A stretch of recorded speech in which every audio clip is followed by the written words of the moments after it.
La session d'approbation du Parlement libyen est enfin terminée. Après que les députés ont soulevé des inquiétudes concernant les candidats proposés par Abdulhamid Deibe pour son cabinet, doutant des qualifications de certains et de l'intégrité des autres, le premier ministre par intérim a accepté les propositions de les remplacer. Les 132 parlementaires participants ont approuvé la formation finale du premier ministre Deibe.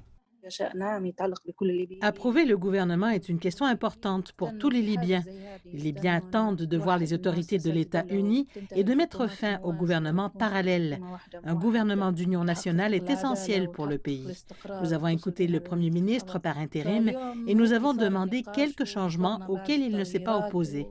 Si les débats ont mis en évidence le possible processus démocratique que la Libye pourrait réaliser, ils ont également révélé l'ampleur des défis auxquels le gouvernement Deibe est sur le point de faire face.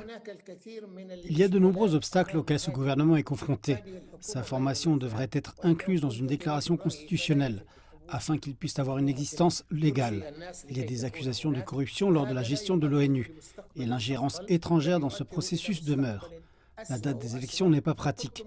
Nous sommes un pays brisé. Les jeunes ne comprennent pas encore ce que sont ces élections et le peuple vit sous le seuil de pauvreté. Les élections amèneront les islamistes à diriger. Environ 38 parlementaires ont boycotté la session. Bien qu'ils ne se soient pas opposés à l'approbation, cela montre cependant qu'il y a une opposition au processus politique parrainé par l'ONU.